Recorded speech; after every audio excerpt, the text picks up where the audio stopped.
right here we have someone on the ground, a local official, coming to this forum, building relationships, sharing best practice, and sharing information on his municipality's successful water projects. So it's just great to have you here. Thank you so much. Thank you.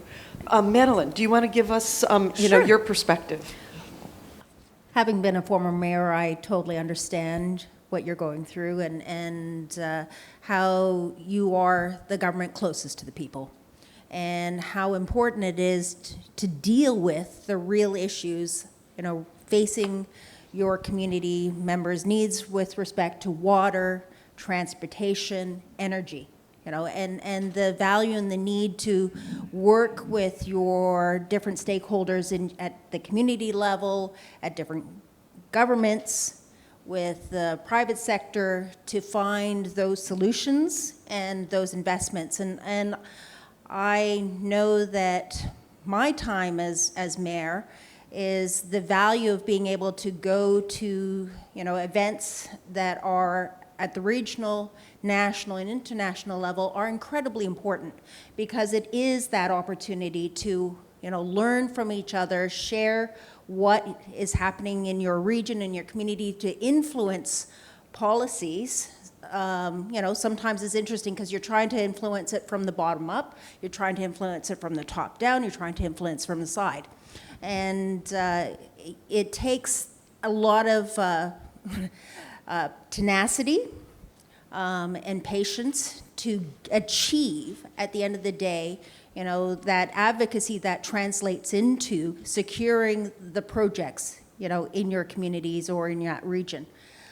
There's been immense value, especially with Arctic Circle and other type of polar or Arctic regional exchanges, is being able to see what's happening in Greenland or in the Nordic countries or in Alaska, and be able to draw upon that network and that those examples to be able to advocate, for my own sort of region and my own community to the government of Canada, and saying, look at what's happening in Greenland and how further advanced they are in the strategic investments in telecommunications, building out 2 fiber optic cables, how strategic they are in their energy sector. They're on their 6th hydro dam, or even in Alaska, where they did a micro assessment of what the energy solutions are or options, and sort of what could work, and not only for that particular community, but what nearby communities, what are the geo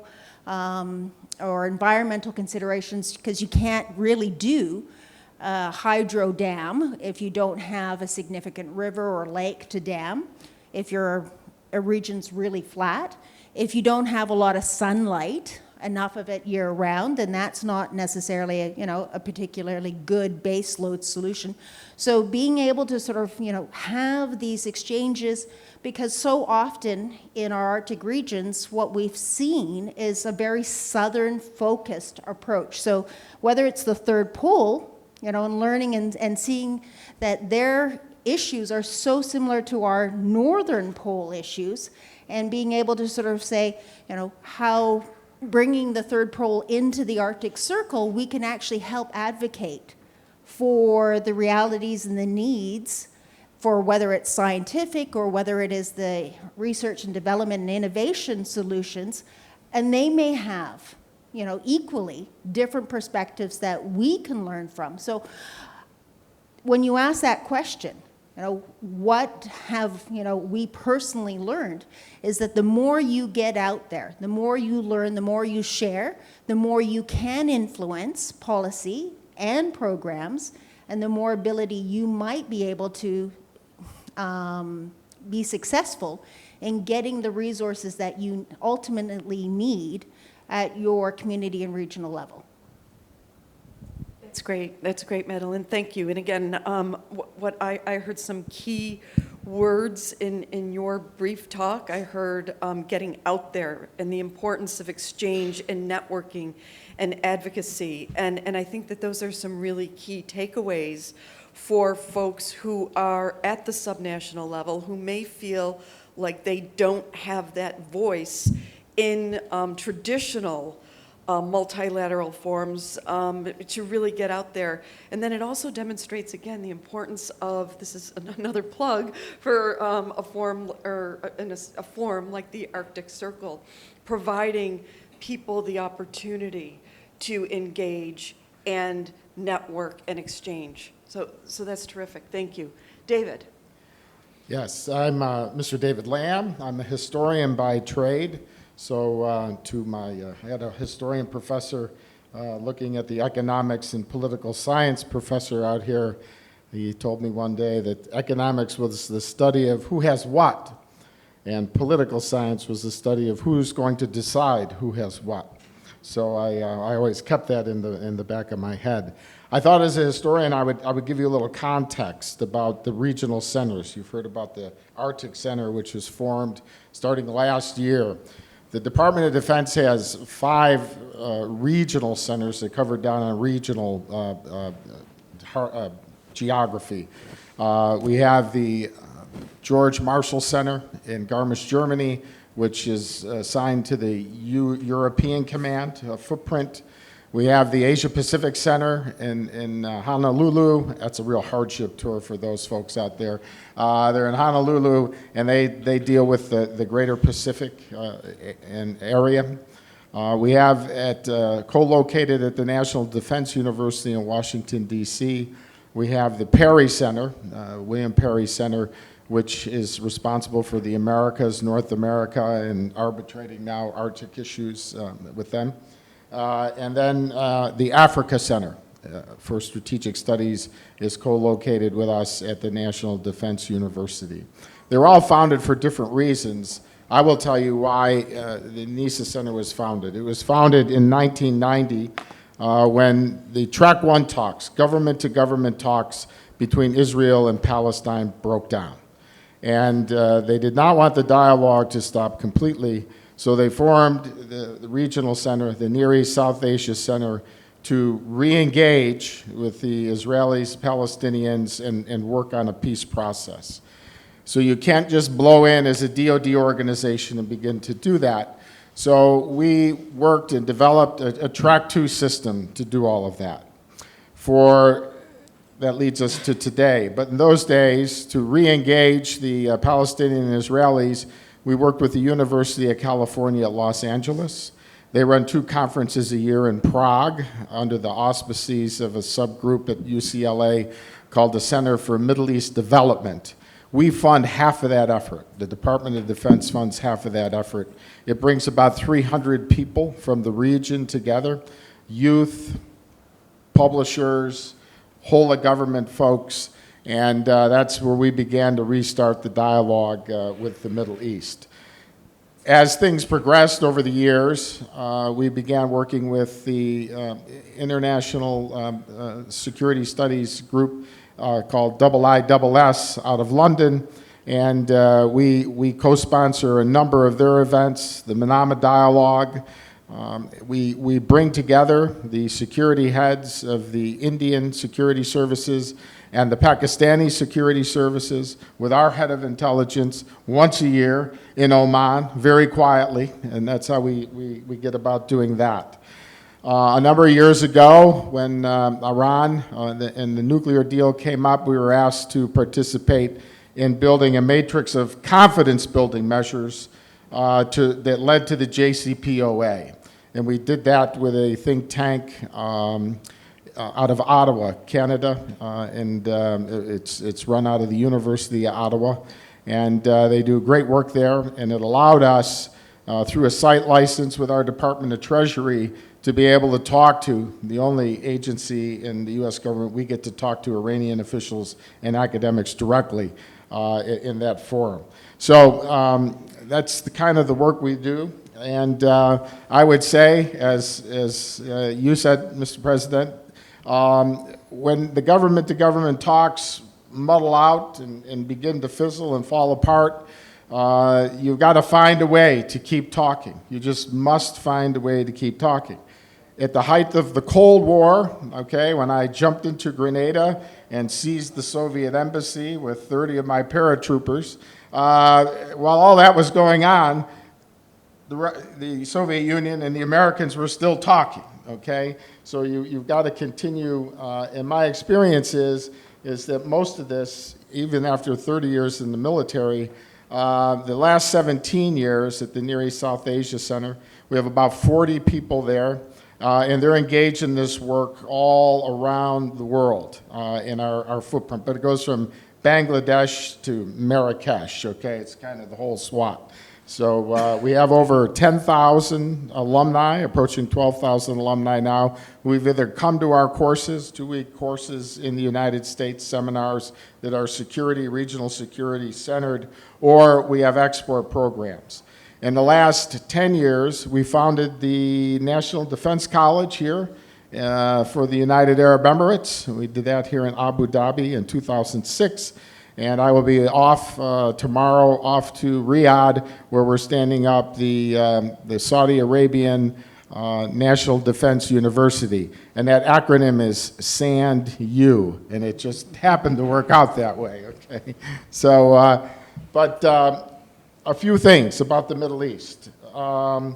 We've put together, I talked about Iran, but the Palestinians, Jordanian, Israelis have negotiated over water rights in the Jordan River.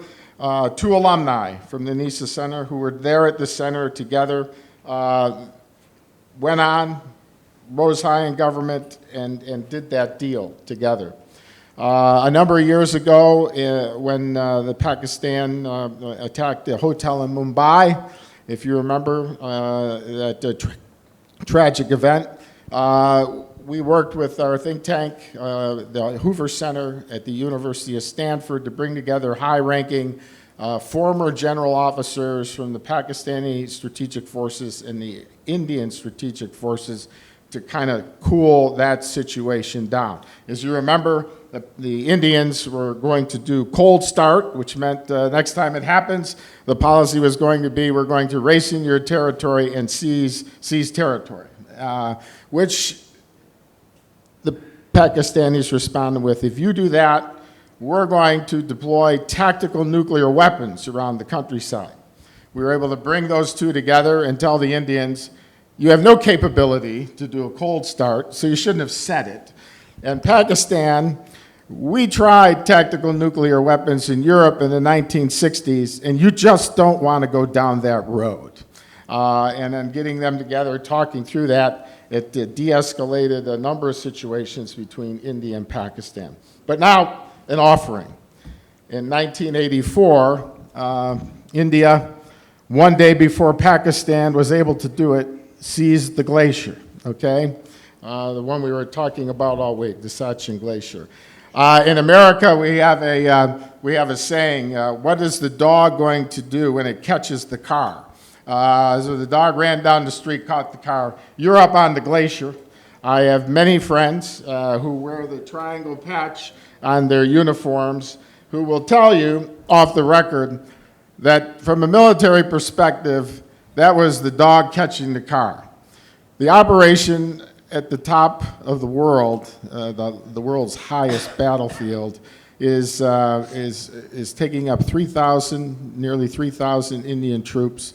It's a major logistical effort, if you call it a logistical effort. It is actually a logistical disaster from day to day. Troops move up to base camp, remain there to acclimatize, and then have to haul all their equipment up another 2-day, well, almost 2-week walk up onto the 100 positions along the glacier, where they proceed, like most soldiers do, to leave trash, litter, nearly a ton of trash each day, which now the Indian government, clean Sachin, green Sachin, is now flying it back in aircraft. This is expensive when you're flying trash off a glacier, up and down, up and down. So I think a number of years ago, both parties wanted to get out of this and declare to the west, of course, is a park, to the east is a park, national park in the middle. That would be wonderful. But I think the major strategic issue now is China to the north and the firm demarcation line that has to be recognized. But I think with a little attract to work, we could get those parties back together and try to work something out. And I'm sure my friends in the Pakistani military would hail me forever if they didn't have to march up to 23,000 feet and sit in guard posts. Little fiberglass shelters with 5 guys in them at a time. I think the Indians every other day have a casualty of some sort up there, mostly because of the climate. And so there are many track 2 solutions to get those done. I would offer IISS, which has a long relationship with Pakistan and India, and we could see what we may be able to do to sort this out, because it's an intractable position right now, and I know the Indians aren't really enamored with the military situation at the top of the world there. All right, thank you, David. Thank you, and that's a great offer. It's a great offer for folks in the audience to consider. Mead, you've had considerable experience. Public sector, private sector, NGO leadership. Hello. Yeah. Well, first off, it's a pleasure to sit on this panel with 2 mayors. My dad was a mayor of a small town called Newtown, Connecticut, that nobody ever heard of until a lot of kids were shot there where I went to school. But all I can say is that the job of mayor is actually just knowing what my father lived through. Your phone rings at 2 in the morning if the snow isn't plowed, if somebody's having a baby, if the fire department isn't moving fast enough. As a governor, I can tell you I got more sleep than my father did. So leave it at that. There were 3 other Alaskans who wanted to be here today who were going to be on that panel. One of them is listed up there, Crawford Patkotak.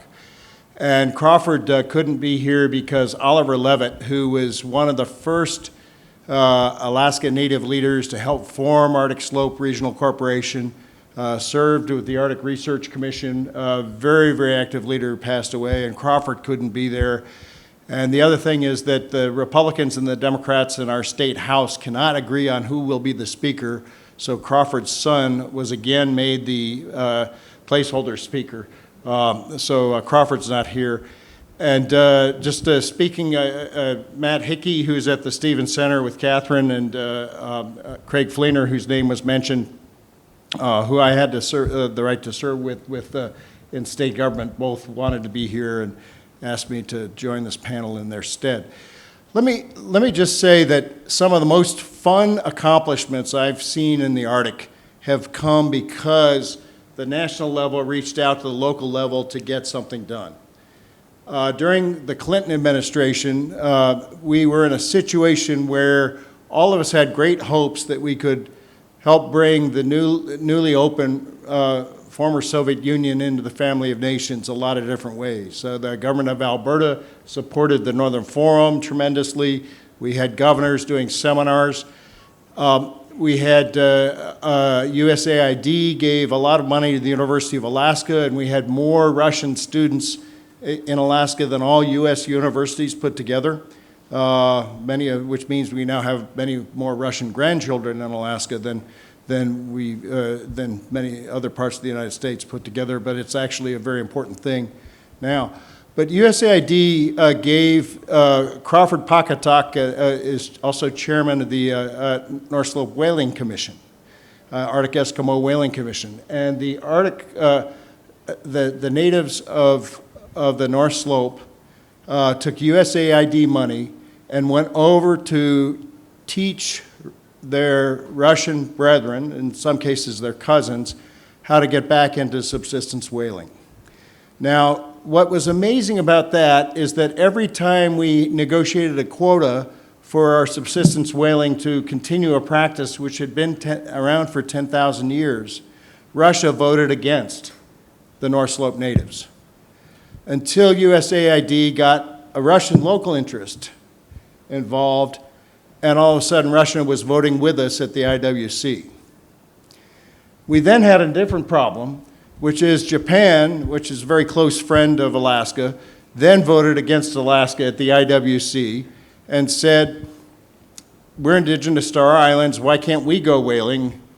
while you go whaling. And I got a call from, then it changed from the Clinton to the Bush administration. I got a call from a former assistant of mine who was at the National Security Council, and he said, I have no adult supervision down at NOAA. There's no sympathy for Japan's side. And unless we have a face-saving discussion on this, we will never resolve this issue. And so there was going to be no subsistence whaling under international law. And Governor Hickel and I wrote a piece for the newspaper that said, the Japanese have a point. This is not saving the whales to save the whales, it's saving the whales to raise the numbers. And let's work on that. And as a result, we sent that thing to the White House. The White House called in the ambassador, and Japan backed down and helped the people of the North Slope. And what's very interesting is that diplomacy couldn't just work out between embassies in Washington and Tokyo. It had to work out with the participation of the locals, likewise as it did with the whaling there. I will say that there never would have been a response to the Comey oil spill, which was the first big oil spill after the Arctic opened, had there not been, again, state-to-state discussion between the governors. I got a phone call from the State Department saying, you know, we have all sorts of satellites that give us a picture, but we know nobody on the ground. And I said, well, we know lots of people on the ground. And the governor took my team to this oil spill, and we mustered it was one of the first things of the Arctic protection strategy, we mustered a response to this oil spill. And so I look at Arctic cooperation today as it's very, very important that we have the Arctic Council. I think it's very important that we get the Northern Forum back going. I think it's very important that we have, and I missed this yesterday, Madeleine, support for ICC and the International Union on Circumpolar Health, which was also a precursor to this. We would be much better off if we had something like the Barents Council in the Bering region. And the reason why I say that is because at the Barents Council, when Syrian refugees are riding bicycles across the Norwegian border, it helps that the mayors have a relationship, as well as the county governors, as well as the national governments. And it's very important to keep those things going. The last story I'll tell just very quickly was that this can mean life or death in many different instances because of relationships between governors long before the national governments got into it. Our burn center at our hospital became the go-to burn center for the Russians nearest by. And we've done many, many things because of our proximity, because of neighbor-to-neighbor relations that have saved lives. And there's one particular life I lost. We had held a seminar at the Northern Forum for governors in the North to talk about local management of natural resources. And Governor Svetkov from Magadan, who I had known before through business, came to the final dinner at my house, and he said, Mead, this has been very, very helpful. We see how Alaska got some control of its wildlife and control of its oil and gas resources and control of its fish. And I'm going to Moscow next week based on this seminar to try to get a better piece of the quota for the fish in the Sivalkovsk. And that's the last time I saw my friend, the governor, because the mafia shot him in cold blood, and his picture was on the front page of every paper in the world because he was going to stand up for the locals. So watch out for that. But the fact is that because we had and did and continue to develop these person-to-person relationships, we can get problems solved at the local level sometimes, and sometimes when the national level just can't figure it out, we've got ways to help figure it out. Thank you, Mead. Thank you for telling us about your experience through story. It was very, very powerful. And as you were talking, you made me think of an old maxim, Tip O'Neill, right? Former Speaker of the House in the United States, who said all politics is local. And I submit perhaps all, maybe not all international diplomacy or international affairs is local, but I think the panelists have demonstrated that a big chunk of it is local and critically important. So with that, I'll turn the mic over to my colleague Omair to ask the panelists some follow-up questions. Yeah, I mean, I think we've had some great interventions, and we have a huge list of questions. So I'm gonna play this around a little with your thing, because we also want you guys to be able to raise questions to the panel.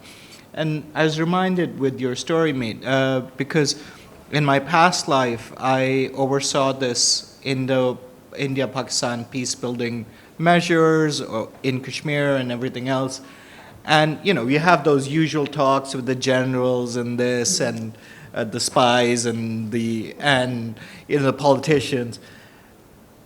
The area where we got the most work done in reality was with women civil society leaders, because it needs to be real, and they knew the value of what was happening to their particular societies, and they could speak to each other as humans.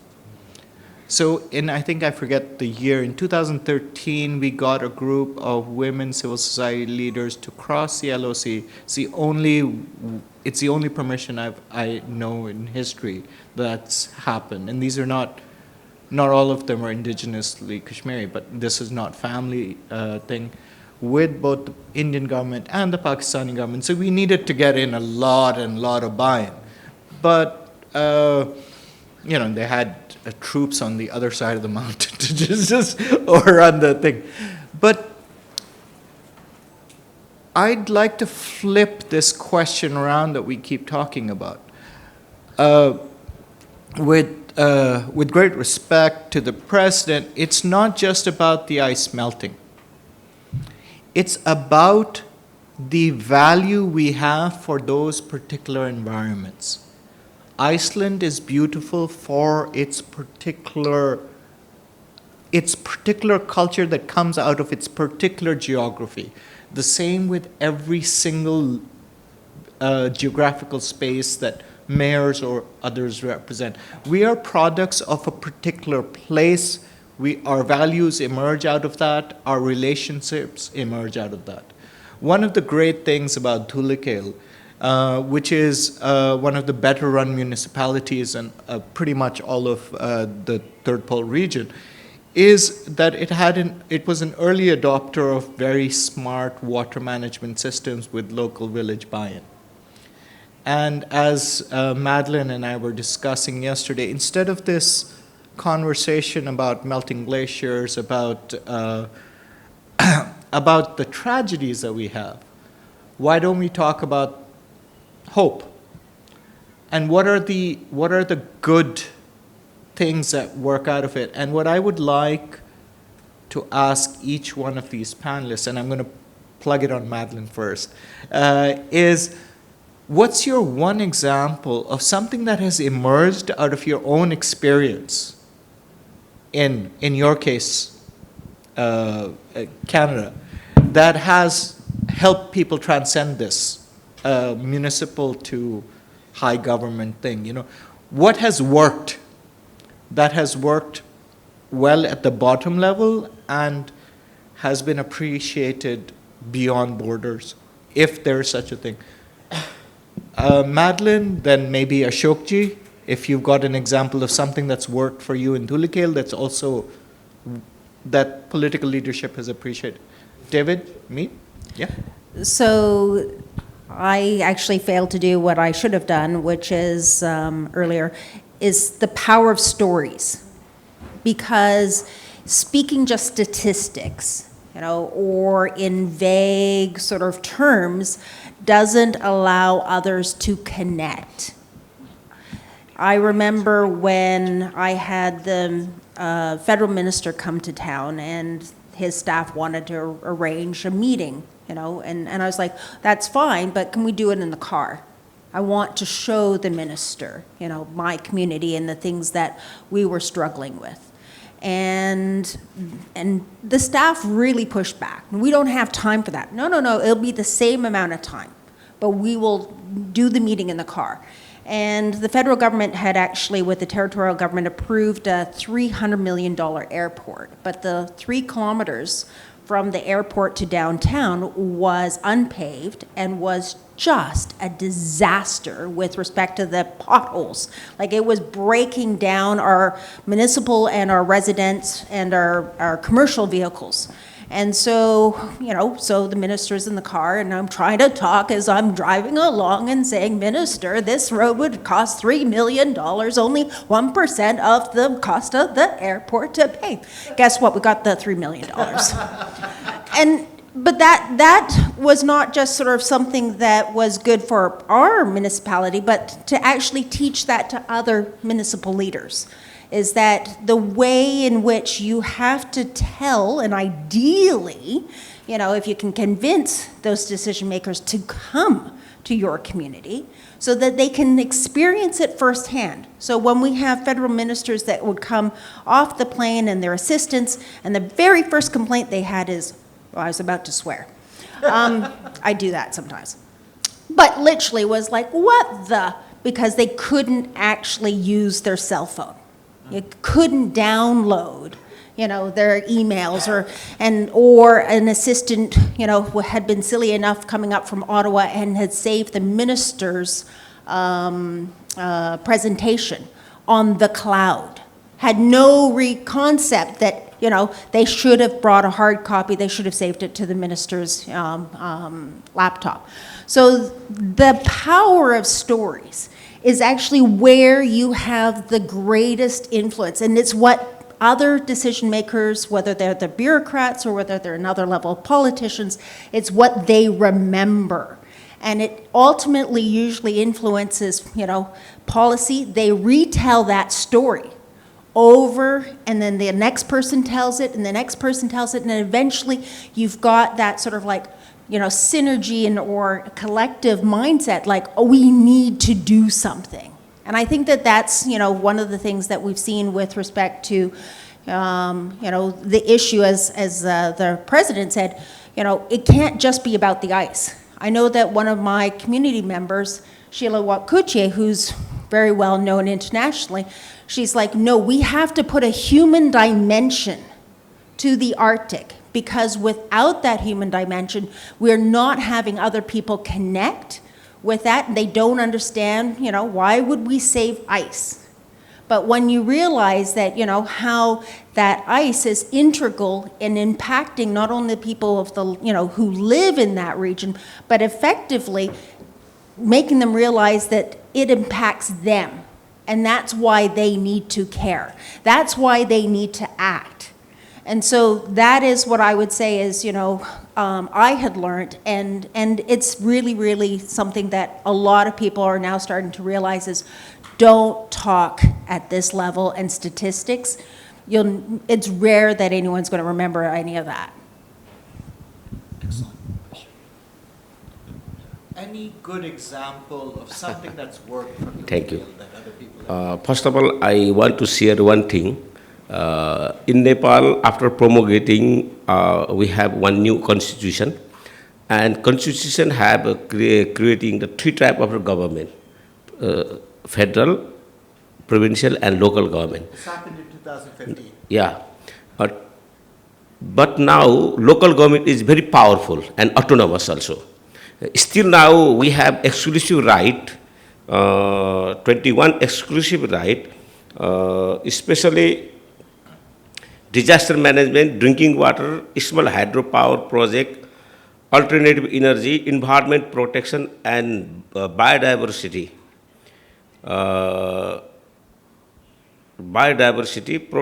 Protection of the water bodies, wild animal, means and minerals. That is the big thing of the Nepalese development. Before that right is already our federal government they have.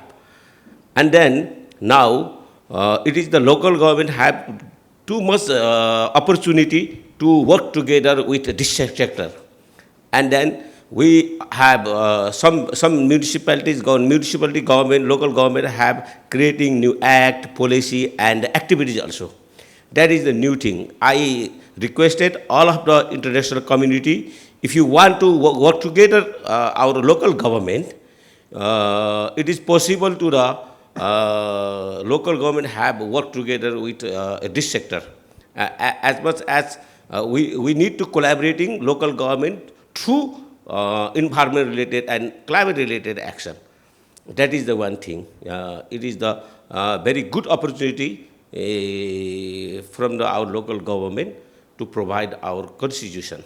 And then especially Dhulikhel municipality is the one of the municipality, my municipality not bigger, just the 140,000 people habitant.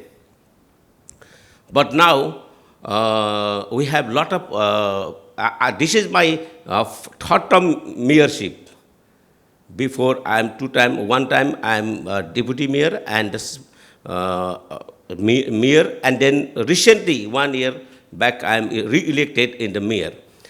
And then 5 years I am working together with international communities and municipal government and federal and provincial government, and as well as international INGO and local CBOs also. Then we are declaring 100% educated city, literacy city, ODF, 100% toilet and electricity providing the people, and one tap, one water drinking project. I am starting when we have 38% have people have one tap, one house. Now 86% people have drinking water, safe drinking water.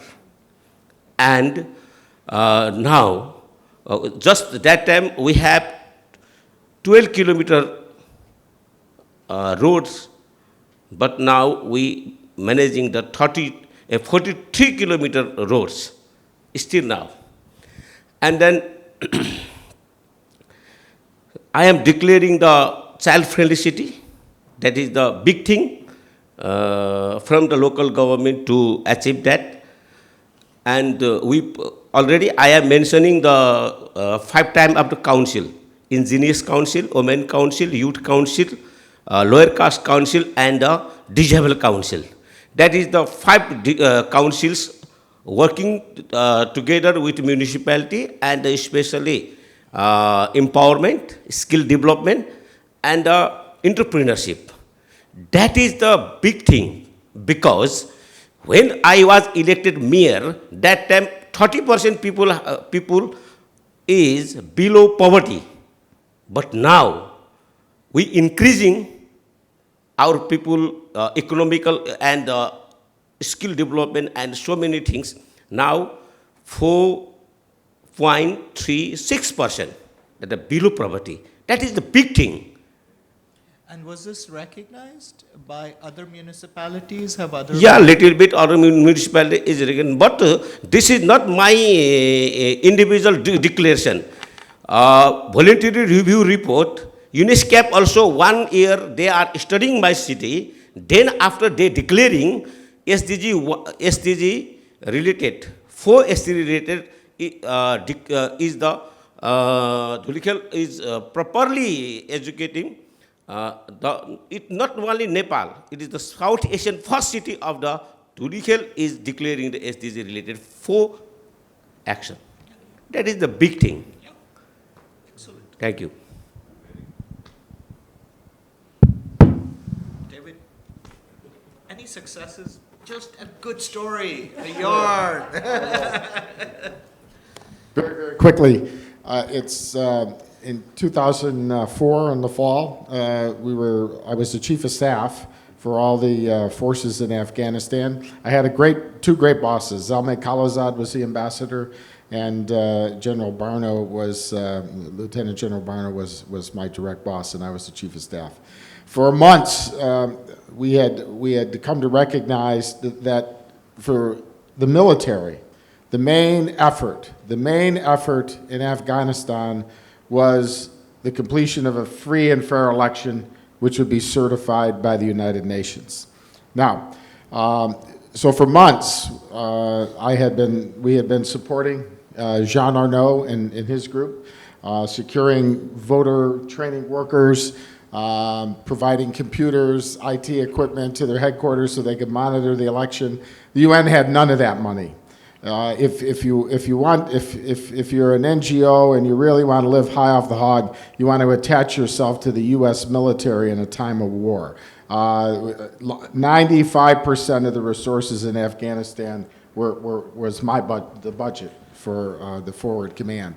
So this went on for a while as we supported the UN, and one of my staff came walking in one day. In fact, it was my lawyer, and this is taking from your story about working government bureaucracies and what you may need to do. Because technically, the way I was supposed to get equipment and funding to the UN was to go outside, DOD, all the way up to the State Department, over to the UN, back down, and back down. By that time, the election would have been over, and it would have been a disaster. So we didn't do that. I just kept feeding the animal over there. And my lawyer walked in and said, "Sir, you have to stop. I got a note from here from the general counsel up in the Defense Department, and he says cease and desist." So I said, well, okay. I took the note and I said, that's what you think this says. What I think this says is this. So I wrote on there, on the backside, to Doug Feith, who was the policy wonk up in the Pentagon at the time, and I said, if you tell me to cease and desist, there's going to be no free and fair election at the end of this month. I threw it on the fax machine, sent it in. It came back about 15 minutes later. Mr. Feith's little hand signature said, just keep doing what you're doing. Now, he was busy with Iraq, or he had big distractions. It wasn't going well. He said, just keep doing what you're doing. I will take care of the funding process with the UN. Now, I didn't think he would do it at all, but it really didn't matter. I had my get-out-of-jail-free card. The UN could go in, and if you remember that first election, it was a remarkable election. Very little violence, and it went very, very well. So whenever you can, avoid running things all the way up the tape in governments because there's just bureaucracy there and 1,000 people to tell you no. I love that story, and the Doug Feith footnote to your missile defense story, Mr. President. We'll do that one later. Hey, we got missile defense. I want to say, because we've just heard from a major military center, this is something the United States does that I'm not sure everybody understands. The 6 regional centers that you've talked about are, as Kathryn put it yesterday, soft power, okay? And it's to bring people together and build relationships. And Pima and I were having a conversation before, and I said, what are you doing with Indo-PACOM? And he said, well, that's much bigger than we are. It's not. I have been to U.S. national security meetings for well over a decade now, pretty much 2 decades now, where the crossroads between climate and national security is huge.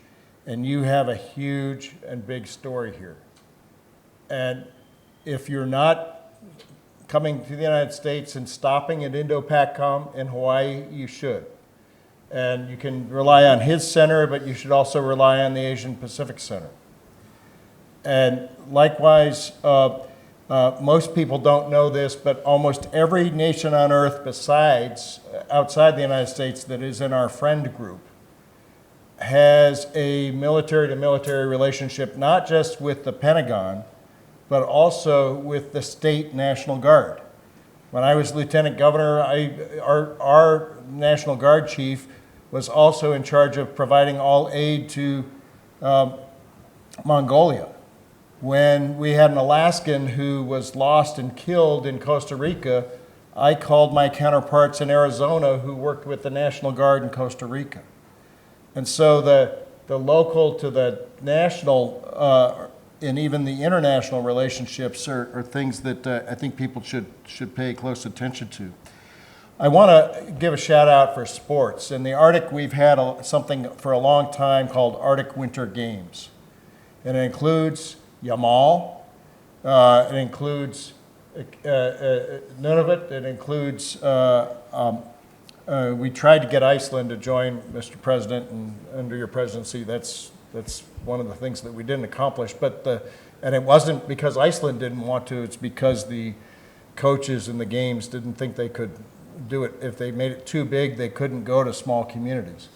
But I will tell you the relationships from those sporting relationships, I know more Alaskans who have some understanding of the Arctic because they got to go to Arctic Winter Games. And that's very important. You talked about mothers and women. We could not have opened the border with Russia had it not been for a group called Alaska Performing Artists for Peace, which was the widow of somebody who had been, whose husband had been killed in a plane crash, and she decided to take her insurance money and form a choir and go to Moscow. And somehow Gorbachev's spokesman came back to visit her in Juneau a number of times, and that's how we got the border open between us. So I would recommend those things. The story with the military that I'll just close with, we were at the Wilson Center, and it was the beginning of the Trump administration, and I, as a state official, had worked with our Coast Guard to see if we could set up a vessel traffic system in the Bering Strait, because the Russians are bringing giant tankers through, and our seal hunters and our subsistence fishermen are in little boats. And they don't even have the AIS that the rector was talking about, that is so important to follow where a boat is. If it's over 100 million tons, there's a beacon. I can put you in touch with all of them. I sat on a panel like this, and I said the Russians haven't answered their mail. And after the panel, the Russian, the chief economic guy from the embassy came up and tapped me on the shoulder and said, "It's not us, it's you who haven't answered your mail." And I said, "You actually, what do you mean?" He said, "We invited the U.S. to come negotiate your idea of a vessel traffic system in the Bering Strait." And I said, "Well, send me the invitations," because, and I called the admiral and I read him the invitation, and he had one word which is not appropriate to say at a panel like this. And within 8 months, during a time when everybody was suspicious of anything that could have happened between the United States and Russia because Donald Trump had just taken office, we actually put together this vessel traffic system, not only agreed to it between our two countries, but got it through the IMO so we can save lives. And that's the value of continuing to work all levels of government with full respect. I get along with, I'm a Republican, I try to get along with Democrats, I try to get along with the Green Party, I try to get along with the Libertarians, I hired one, all because, frankly, we're actually just trying to make our lives better. We've got sometimes different ways to do it. But if you can't talk, nothing happens. I leave it to you. You've organized all of this. Well, thank you. We have run out of time. I do want to beg your indulgence for about 30 more seconds, and I want to ask each panelist to leave the audience with one word or one concept that you have found in your deep experience to be critical to engaging in diplomacy or international affairs. I think each of you have demonstrated the importance of non-traditional actors playing in this space. And so I just ask you to think of, again, one word or maybe one concept that folks in the audience can take home with them and keep in their back pockets as they navigate these channels over the next couple of years. What do you have? Who wants to start? Ashok? I think if we have working together with each other, we need to partnership, collaboration is most important. Because still now we are facing so many sectors affected by climate and also many things. Because still now developing country and underdeveloping country is very different problems. And then if you don't have knowledge and local people and underdevelopment countries,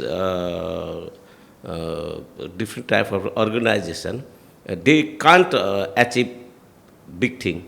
And then we need to collaboration, knowledge and scientific related resources and policy, budgeting also, collaborating with each other, local government to local government and local government to central government, local to private sector, central government to private sector, expert and scientists to private sector.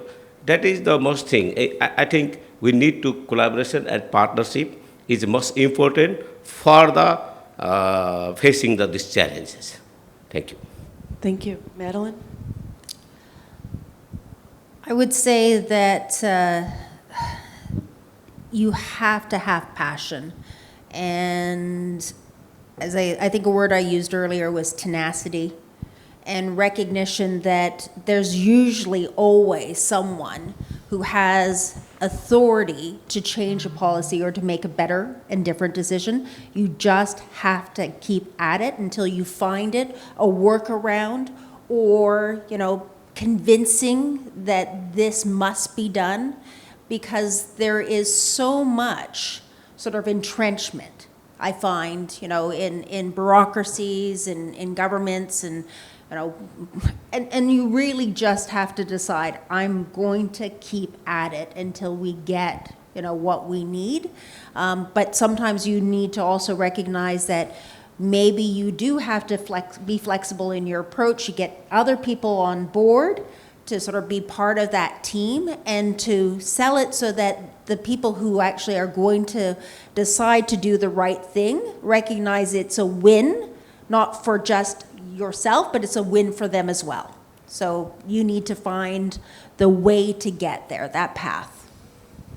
Okay, we heard collaboration, passion, tenacity, flexibility. David?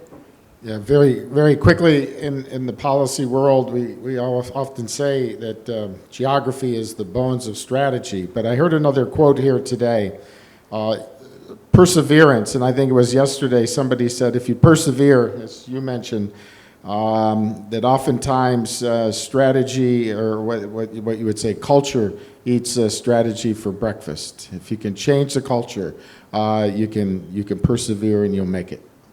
Excellent. Thank you. Mead? I have a friend who likes to say that's what jets are for. Many of us got here by sitting in an airplane seat for many, many hours, but I really treasure the fact that we came together in this part of the world to get one part of the world to know another part of the world.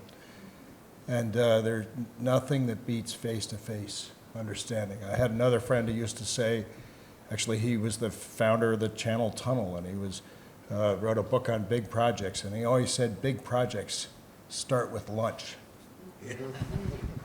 That's great. Omair, any concluding insights or remarks? I guess one thing that I'd say is all of these regions are incredibly beautiful. So, I mean, it might sound a little fluffy, but know why people love their places. And that's where the value comes in. That's where you share, that's where you build a kind of shared value system.